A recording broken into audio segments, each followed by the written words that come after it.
Hello, and welcome to a follow-up Rant Rave review. So last time I discussed children's classic literature, and I mentioned Alice in Wonderland and how I could do an entire rant about the horrible live-action Alice in Wonderland, but I won't. But someone said I should, so I will. Yes, because I love ranting. And I love Alice in Wonderland. As I mentioned, I was obsessed as a child. What I forgot to mention was that in high school, I actually was in a play and I played Alice, and I was great, if I do say so myself. And, oh my gosh, how much do I love Lewis Carroll? I love him so much. I have the annotated Alice. I have the humorous verse of Lewis Carroll. I have this big chonker, which is the complete Lewis Carroll, which isn't even the complete Lewis Carroll, because one time I found a book of his letters, and they were adorable, and they're not in here, and they were so beautiful. If anyone ever, it's like a big, giant picture book of letters he sent to people, but illustrated, and they're insane. If you know what that is, tell me. I need it in my life. Because I love Lewis Carroll. Also, Hunting of the Snark. Also, Alice in Wonderland with nyctographic writing that he invented to be able to write in the dark. And also, I've never read this yet, but I need to. It's about him. Okay. I love Alice in Wonderland. I love Alice. I love it. I love it. So, this isn't even all of my Alice in Wonderland paraphernalia, people. I love it so much. Okay. Now that we've got that out of the way, my deep and abiding love and respect, not only for Alice in Wonderland, but also for Lewis Carroll, there's 3.5 topics we're going to discuss today. The first is the movie. And the 0.5 is why I don't like it. Well, you'll see. And then we're going to discuss Lewis Carroll. And then we're going to have an honorable mention for the Looking Glass Wars. So sit tight for that at the end. I'll become unhinged. Okay, so first the movie. It's very, very, as I mentioned in my review before, Alice in Wonderland is nonsense. It is not serious. There are no chosen ones. The only politics or like anything like that is a caucus race where everyone just runs in a circle, and the like trial, which is just utter nonsense, okay? The movie is the exact opposite. The movie, how can I describe this? It takes every trope I hate and, like, puts it in a movie. And I don't know why I saw it. Honest to goodness. It's probably because I was still coming off of my Tim Burton. Like, when I was in high school, he was okay and he was still kind of making good movies. And then at some point, he just stopped. Yeah, and this was one of the first ones that was, like, really bad. So, me being obsessed with Alice in Wonderland is probably why I went to see it. Even though I was like, darker and edgier, I don't know if I approve this. But let me talk about, one of the reasons I hate it is the darker and edgier, but that's not necessarily a bad thing. Let's, like, side note here. Someday I'm gonna write a blog post, when I have time, about the difference between sequels, spin-offs, parodies, and pastiches. We know what spin-offs and parodies are. But let's talk about sequels versus pastiches, because sometimes people act like they're the same thing. They are absolutely not the same thing. A sequel is literally, here's book 1, here's book 2. Or, here's a complete book, and then maybe 10 years later, I'm going to write another book that's following after it in the future. Same story, part 2. A pastiche is, and I quote from the internet, an artistic work in a style that imitates that of another work, artist, or period. So essentially, the best example I can think of is Tin Man. Many years ago, there was a Sci-Fi Channel show, miniseries, called Tin Man. And it was kind of like Wizard of Oz. And ostensibly, like, there was a Dorothy back in the day in this world. But it clearly is not supposed to be Wizard of Oz. It is a pastiche. It is taking parts of that story and characters from that story and making something different. It is very dark. It is extremely, like, It's kind of like a sci-fi dystopia western. Tin Men, like the Tin Man is this bounty hunter, and there's all kinds of, it's really good. I just rewatched it, actually. But it is not supposed to be Wizard of Oz, and it very clearly knows that. It's like, no, we're not even trying to be Wizard of Oz. We're just taking these ideas and doing our own thing with them. A lot of fan art will do this, where the one that springs right into mind is John Sue had this really cool art of, again, Wizard of Oz, where the scarecrow is like one of those Japanese scarecrows where it's just a big circle target head, and I think the Tin Man was kind of like a Miyazaki Castle in the Sky robot. I forget what the lion was, but it was very interesting and a different take on it. Like, yes, you look at this and you're like, oh, this is an interpretation. That's what I would say. A pastiche is like an interpretation of a work, but it's not trying to be that work. Another great example is Great Mouse Detective is a pastiche of Sherlock Holmes. It's not trying to be Sherlock Holmes. It's not claiming to be Sherlock Holmes. It's like, no, like, this is basically Sherlock Holmes, but as a mouse. And his name is Basil, and he lives underneath Sherlock Holmes. It's so cute. Okay? It's different. Obviously, you have the Sherlock character, the Watson character, the Moriarty character, etc., but it's very clearly supposed to be different. And then you have friggin' stupid things which probably want to be pastiches, but they foolishly make themselves sequels, like the stupid Wizard of Oz, not Wizard of Oz, Alice in Wonderland movie, where it's like, oh, like, I'm the adult Alice, and I did go to Wonderland back in the day, and this is the future. And it's like, please stop. Stop! Just have a grown-up Alice go to Wonderland. And if you want to make her the chosen one because you're stupid, be like, oh, like, there was this prophecy that there's this girl in a blue dress or whatever, or like, you're the chosen one. There was literally no reason to make her the Alice from the, like, original work, except that you're stupid and you want to make a bad sequel and you don't understand the source material. Okay, so there's that out of the way. This is why I can't forgive it, because like sometimes, again, like Tin Man, I'm like, I will let you get by with a whole lot of stuff. There are Sherlock Holmes pastiches, some of which I will forgive a lot of their stuff, and there's some where I will not forgive it because it's like, oh, this is called Sherlock, and I'm like, is it? But that's another rant for another day. Many moons from now, I will do a comprehensive 6-part Sherlock Holmes pastiche critique, but today is not that day. It's in the works, though. I'm like, Okay, so, Alice in Wonderland. The movie, I cannot forgive it for its many sins, namely calling itself Alice in Wonderland. Why not call it, like, Alice in Underland? Or Alice Underground. That's actually another movie. I have never seen it, but it's a good... That was the original title of the book. The working title was Alice's Adventures Underground. You could call it that. You could call it whatever you wanted. But no, you had to call it Alice in Wonderland because you're filthy Disney and you got your filthy mouse paws on everyone's nostalgia. And you were completely creatively bankrupt. Okay. So that's why I can't forgive it. Now let's talk about the flaws in the movie itself. Okay, number one thing. It's the past and I'm a girl who wants to be free and I don't wear stockings. Which, if you watched my friggin' review of Devil in the Dark Water, you know is one of my least favorite tropes in all of humanity. It's like that, like, I'm a super special girl who's not like other girls back in the day. And by not like other girls, I mean smart. And I'm like, that's real feminist stuff, yeah. And I don't want to be like tied down or like whatever. I want to become a merchant and own a merchant ship. And I'm like, I don't care. I don't care. Why am I supposed to like you? Where's your pet the dog moment? See, petting yourself on the back and being like, I'm a smart, strong woman is not the same as petting at the dog. Pet the dog. You gotta do that. You gotta give me some reason to actually like you. Not just like, oh, I'm so special and amazing. And I'm like, I don't care about you. Get out. There's the door. Like, Alice in the original book is charming because she's a precocious child. And she has these stupid little, like, conversations in her head. I mean, she's, like, thinking about things.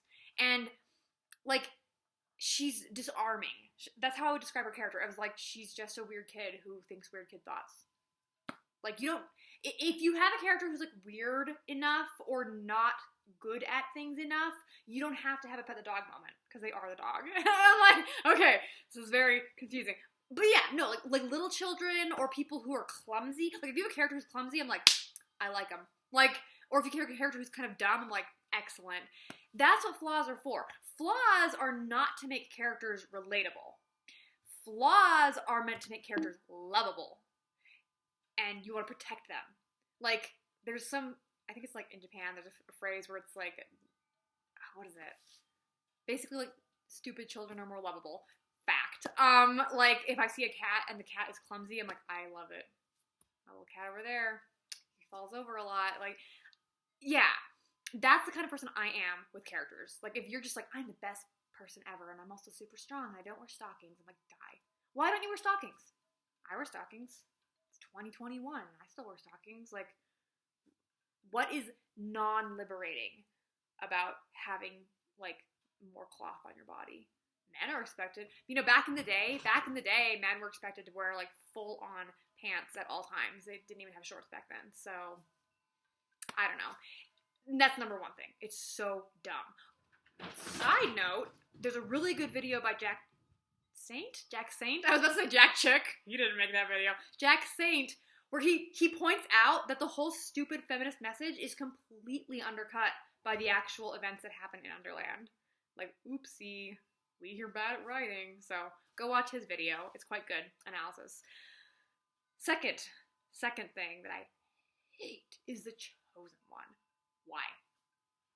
Again, like, you're putting too many rules in Wonderland, and worse than that. I'm like, it's okay if you put rules. Like, I could see making a story a pastiche of Alice in Wonderland. I'd actually thought of doing that sometime. And just taking the kind of the characters and, you know, the look and making your own thing. There probably are many of those. But then they have the audacity to have faux whimsy. And faux whimsy is when you pretend to be whimsical and nonsensical and you're not. And they have all these stupid characters say things like, I'm pretty sure people always put this quote about, like, imagination is the only weapon we have against reality. And they attribute it to Lewis Carroll, and I'm like, Lewis Carroll was not a relativist, okay? That was some other dude. I think they put it in that stupid movie. They all these characters say things that sound like, oh, they're like whimsical. I'm like, no, it's not. Get out of here. Stop it. Either play by the rules and have her be the chosen one, or there are no rules, nonsense reigns. Or have it be some kind of a twist where, like, there is a prophecy, but it's totally nonsensical, and you have to figure out how to actually make it apply. And the only way you could make it apply is by, like, giving into the nonsense. That would make so much more sense in terms of the way Wonderland works. Okay, basically, like, I feel like they want to make a stupid YA heroine, like, I'm not like other girls, chosen one story, but they were like, if we, like, cram it into Alice in Wonderland, it'll sell more, and they were right. I also hate the look of the film. Hate it. And I get they're trying to do the weird, you know, exaggerated heads and things like the illustrations in the book. But the color palette is vile. Again, this is when Tim Burton was going downhill. Because he used to have either very bright color palettes, like, you know, his weird Halloweenish movies, or very sepia tone, like Big Fish. Beautiful movie, by the way. But no, here he's like, maybe I can have, like, somehow bright, but also muted and pastel. And I'm like, it's so ugly, and it looks so bad, and the CGI is not good. And, like, Alan Rickman, Caterpillar, he's like, this movie's too ugly for me, I'm gonna nope out partway through. Bye. Like, I feel, man, I wish I could have done that in the theater. So bad. And then, and of course, like, the Mad Hatter is the main character. Why? Why, though? I literally don't know. It's all, I've also noticed this weird, how can I put this? They're not shipped, but they're like co-stars, where it's like Alice and Mad Hatter. And it's not just in this, I've seen other people's like fan art of Alice and Mad Hatter. They're like co-stars or the main characters. And I'm like, why the Mad Hatter? Of all the characters, I feel like it should be Alice and the Cheshire Cat, because he's interesting. He can kind of, you know, hang out on her shoulder or whatever. Kind of got a Coraline vibe going. Or, honestly, Alice and the White Knight would rock. I love the White Knight. Oh, what's that? The White who? Oh, I'm sorry. You would have had to read Alice Through the Looking Glass, which no one who made that movie clearly had done. Because they're like, oh, the Red Queen and the White Queen. And I'm like, do you think the Red Queen is the same as the Queen of Hearts? Because she is not. They are not the same people. Why? And there's so many cool things you can do. Like, there's so many cool things in Through the Looking Glass, but you can't be bothered because you're dumb. Is the second one called Alice in Wonderland Through the Hourglass? Because if it's not, I'm taking that and I'm going with it, because if you're going to have a time travel thing, it should be that. Anyway, getting ahead of myself. This is a rant. I have strong feelings. Okay, so yeah, that's stupid. The way they handle the queens is stupid. Just the whole, you have to, like, defeat the evil Jabberwock. And I'm like, because you want to draw that picture of the person with the sword. And I looked at an illustration once, didn't read anything else, but bleh. And then she gets back, and she does the Schmerzkerhoven, or whatever the stupid dance is called. It's a Pinky and the Brain reference, by the way. Yeah, and it's stupid, and everyone's like, oh my goodness, I have the vapors because we're a Victorian society, and it's so bad and painful. And again, please stop telling me I should like this as a woman. Please stop telling me that it's an interesting character who I should care about. I do not. Okay. I think that's all my feelings about the movie. Now, honorable mentions. Honorable mentions. Lewis Carroll is not a pedophile. And people freaking... This is in high school when I was in the play. They're like, well, he just wanted to, like, get in Alice's pants. And I was like, really? Where's your evidence? What? There isn't any? There is no evidence for that. Like, he took naked pictures of little girls. I'm like, he took pictures of, yes, nude girls. Not unlike, tons of other art of, like, nude children, because I know this is going to sound crazy, but, like, it's really weird of people to sexualize children. And back in the day, people didn't. Back in the day, they're like, no. They're just like, it was the same reason where, like, you would just stuff your boy children into dresses for, like, half their lives. You're like, whatever. They're not a sexual being. They're just a kid. They can wear dresses. Who cares? They can be, like, naked. Whatever. Yeah. And there's, like, there was one letter from his diary that was ripped out. And it's like, what I've heard is some people theorize he might have been, like, seeing the maid, but I didn't even think that's true. I think he's... In my mind, like, Lewis Carroll is basically an asexual being. Like, if you read his letters and you read his correspondence, he is so mild-mannered and sweet. There was one time where he was at, like, a dinner party and somebody made, like, a slightly crude joke, and he, like, stayed up all night and then wrote a letter to the person being like, I think that's, like, not good. Like, don't do this. Like, he was, like, super sweet and religious and, like, do not insult Lewis Carroll in my presence. Do not. Okay. And, that being the case, the final honorable mention, the unforgivable sin, is Looking Glass Wars. Now, I have made a vow to not review things I have not actually read. And I have never read Looking Glass Wars. And I never will read Looking Glass Wars. I don't care if it's the best book ever written. I don't care if it would change my life. I refuse to read Looking Glass Wars because I read the prologue of Looking Glass Wars, which is a pastiche of Alice in Wonderland. To be fair, to think about this, it is a story in which, I forget what the author's name is, Boulder or something, I don't know. The author of Looking Glass Wars took Lewis Carroll's ideas and made his own story. Made money off it, too. How does he begin his book? He begins his book where, like, Alice, of course, because no one can have an original thought in their stupid head. Of course, Alice, like, went to Wonderland as a child, and then she came back, and now she's, like, a teenager, because you can't just have a teenager apparently go to Wonderland. I don't know. Anyway, and apparently when she was a kid, like, Lewis Carroll, like, took her stories and then wrote his book and, like, became famous. And when she learns that he did this, she, like, rejects him and, like, kicks him in the shins or something and runs off. And I'm like, friend, you took his stories and made money off it, and now you're saying that Lewis Carroll, who created this beautiful world and is so imaginative and inventive, that you, so imaginative that you stole his ideas. You're saying he stole someone's ideas. Oh my gosh, I will never forgive that man. Like, if I saw him at a convention, I would seriously be like, hey, I have a bone to pick with you. And he'd be like, who the heck are you? Security, security. Yeah, no. Blinding rage. Like, you don't do that. You don't do that. Not on my watch. Okay, so that was my rant. Hope you enjoyed it. Yeah, maybe, I figured, I had a few raves, a few positive things, so maybe I just got some anger and that, okay. See you next time. Bye-bye.